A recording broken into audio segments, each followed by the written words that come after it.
The Space God Memoirs.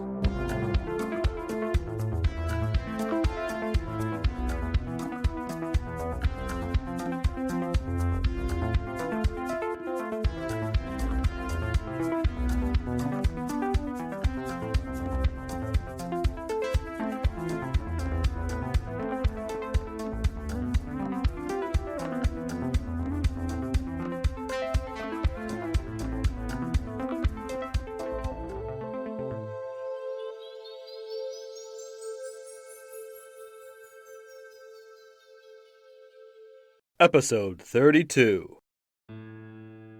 Darkness enveloped me as I drifted within the great sphere.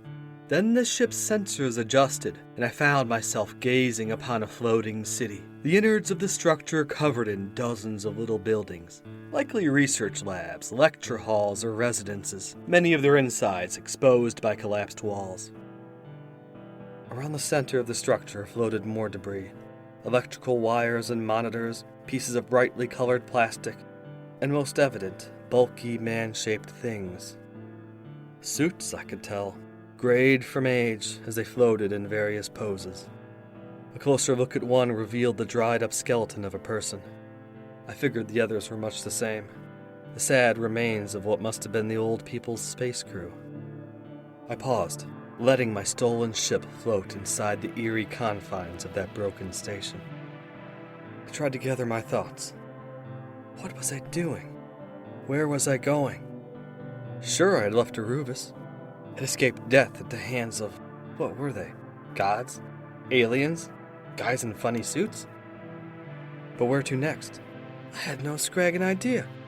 Right now, my best bet, I figured, was to get as far away as possible so I could actually have the time to think without being blown into chunks. A brief reading of the sensors told me that there was another hole in the structure. I flew to it and through it, soon exiting out to more of the garbage field. Onward I went, once more slowly weaving between floating hunks of rubble, a bit less dense than before, I judged. At last I began to see it thinning out.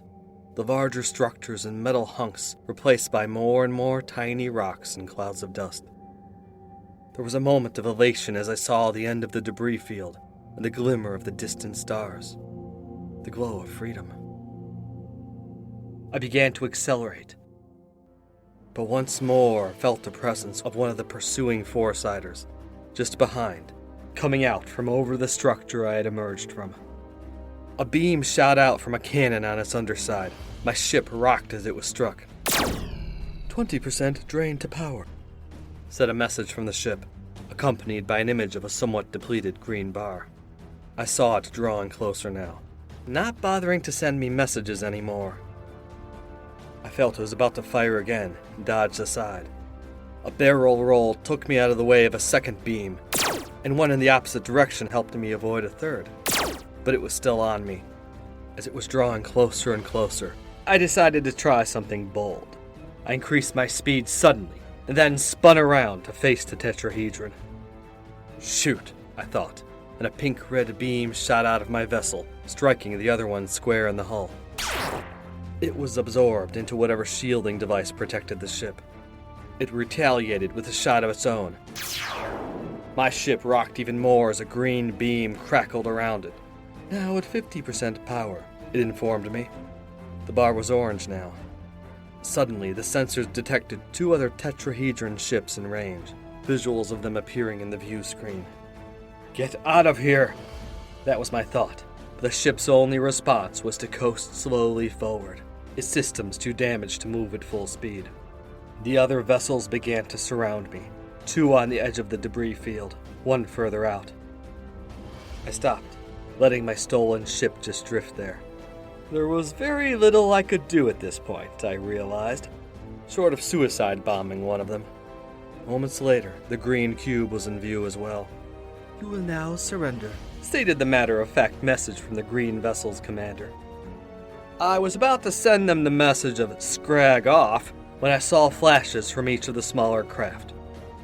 I willed my ship to dodge aside, as three green blasts shot out from their corners, sending it into two sideways rolls to avoid all shots. The instant I did that, another beam shot forth from the cube, this one a bright purple. It struck my own vessel and then stopped, neither damaging the ship nor dissipating into its shields.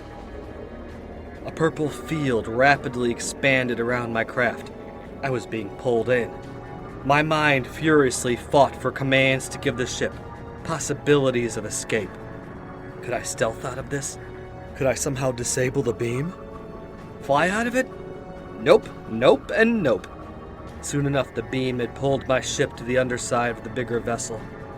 There, a circular hull coalesced into place, and my craft was pulled through it. Instantly, my view screen went black. So did the ship's interior lights. In my mind, I felt an immediate disconnect, like my consciousness was contracting. Everything linking me to the artificial mind of that ship was suddenly severed, as a cold sensation entered me. A door opened on the ship, light pouring in through its circular entryway. Within that entry stood a familiar figure, Zirathra. She glided right into her ship, its lights immediately returning. Clearly, she was not dead, not even wounded as far as I could tell. I didn't comment on that since it was obvious, but as I was at a loss for words, I just glanced at her and waved. "Ah, it is you," she noted, rolling her eyes. But I also noticed that altogether pleased half-smile forming on her pretty blue lips. Maybe she didn't want to kill me after all. "Mr. Keph," she continued, hands on her hips, "you are a rather elusive one." I grinned and winked. That's how I've tended to stay alive. "So you are. The only one, apparently," she sighed. "Obviously," I said, throwing up my arms. "Who else? I think that makes me the chosen one, right?" I tossed her a grin and raised an eyebrow. Zirathra said nothing, but continued, almost smiling. "You are correct, in a sense," she stated. "Look at it as such if that suits you, so long as you get out of that seat and follow." I nodded. Not much chance I'd be escaping at this point. So I did. I stepped out of the little ship and into what was obviously the docking bay of the big ship, a more brightly lit interior that held the same metallic green luster as the outside. I followed behind my captor as she walked down a short hallway, the walls and floors as seamless and clean as I had expected, but broken by decorative columns inlaid in botanical patterns. We shortly emerged in a wider room, at what I guessed to be the front of the ship. Ahead, a viewing port looked out upon the distant stars. In the middle of the room was a chair that appeared much like the one on the smaller ship. Zirathra faced me. "We shall arrive soon," she said. "A slight delay, but I suppose the mission is at least somewhat of a success." "So," I said, "I guess that means you're not going to kill me." "Certainly not," she said, neutrally. "You, it seems, are our recruit." "Recruit? For what? Am I a god now?" "Not exactly, though I suppose that depends on how you define a god." Well, honestly, I don't even want to think about all that right now. Basically, I'm pretty scrag and confused. I figure you were with those Javgaggers, another one of the Lords Beyond, or Veyer, or whatever they call themselves, and were basically trying to kill me. But now it seems that's not the plan, eh? "Indeed, I can see how you would have thought that. The politics of the situation can be rather unclear to those upon a farm world. To someone in your position, the difference between myself and the Veyer may be unclear, but I can assure you I am not with them." Then just tell me straight. I think we're past needing to talk in metaphors, right? "Very well. This shall be a brief summary of what transpired. The Veyer, the so-called gods of your planet, sought to expand their number by hosting an Ascension event, in their traditionally brutal survival of the fittest manner. When you activated your refurbished ship's engine, their sensors were alerted, and it was used as an excuse to accelerate their plans."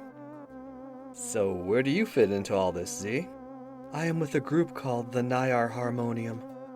We are here to liberate Aruvis. The first steps were to infiltrate the farm world, eliminate the Veyer agents on the surface, seize control of the Tower of Trials, and hopefully guide the process in a direction suited to our goals. My intention was to guide the Ganadrians towards the trials. While brutish, they showed more promise than the loyal cults of the Vare themselves. Apparently, they were all unsuitable. I'd hoped to come out of this with at least 5 recruits. What I got is you. Well, I have been told I'm a pretty special guy. It seems you've passed the trials. You, of all people. Yes, like I told my associates, I sensed something about you. Something different. Potential. So that's why you went along with me then? Partially. It is something I do. Go to these worlds. These farm planets like yours. And I see who doesn't belong, or who can fit in better somewhere else. There are diverse signs. A certain glimmer in the eyes. A certain manner of talking. The way you smell. I smell? Better now, to be sure. But yes, when a person is a suitable candidate for ascension from a farm world, there are signs. The more obvious signs can be easily mistaken for other things, but there are more definite signs too. Ones you wouldn't even begin to notice without the proper training. Little variances in your energy field, unusual buildups in your auric residue. Anyway, I was there to make sure all the right people were guided in the right directions, watched over, and given their chance. So wait, I said, raising a hand before she could continue talking at me with words I could only vaguely understand. If you were watching me the whole time, then why in the scrag did your greeter, whatever it was, declare me an unauthorized participant, which pretty much led to me stabbing you, the whole chase, and everything? The systems that run the Tower of Trials are mostly automated, designed to make sure no unintended beings get through. While I was able to eliminate the Vare agent who would have administered the trials, I was not able to fully reprogram them, or put your identity into the system. When I arrived at the top of the tower, I was not on my way to kill you, but to make sure that the Vare didn't.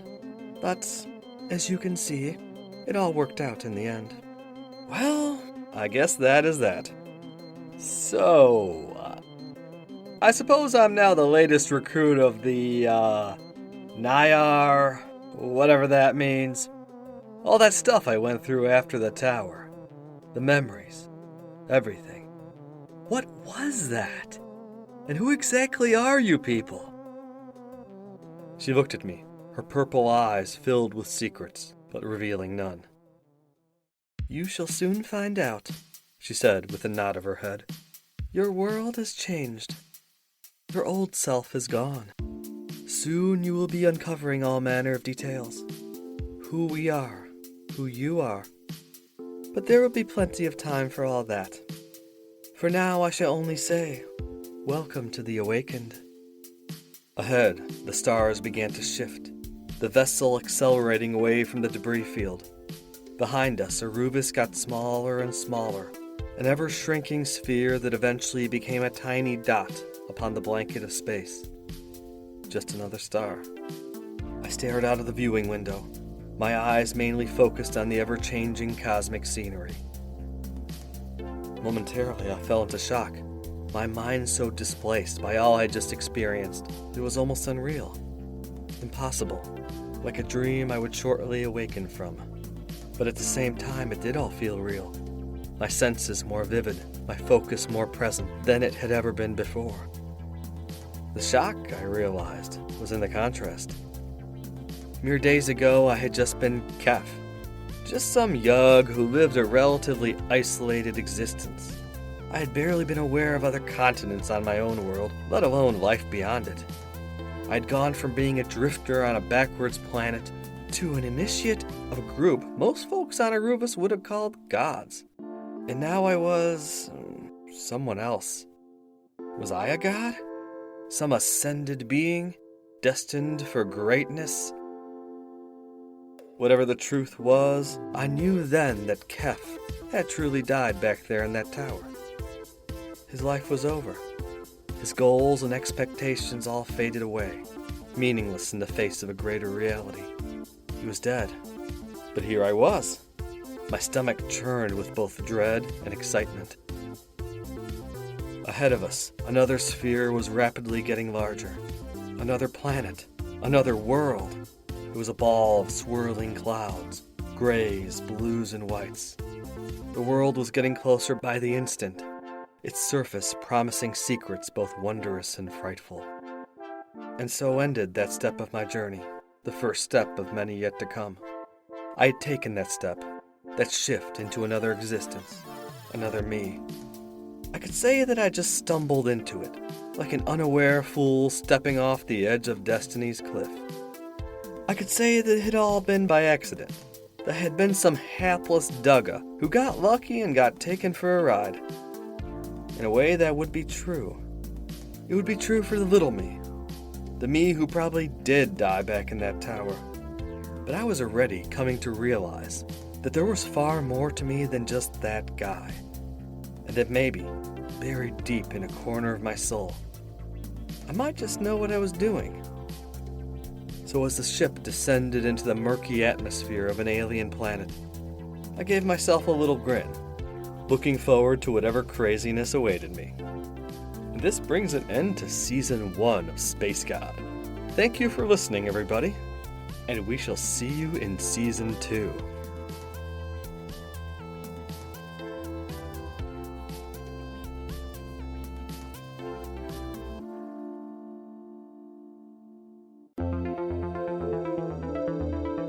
Thank you for listening to this episode of The Space God Memoirs.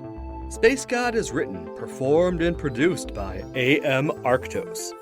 Original musical score by Alpha Colors. Various sound effects created by Industrial Strength Records Incorporated. Please support this podcast by following, rating, and sharing on your favorite social media site. For further info on Space God, its creator, and various other opinions, musings, and thoughts, go to www.spacegodmemoirs.com or follow me on Instagram, Twitter, or Facebook. If you enjoyed the Space God Memoirs, please consider supporting us by becoming a patron. Check out the Patreon link in our description to learn more.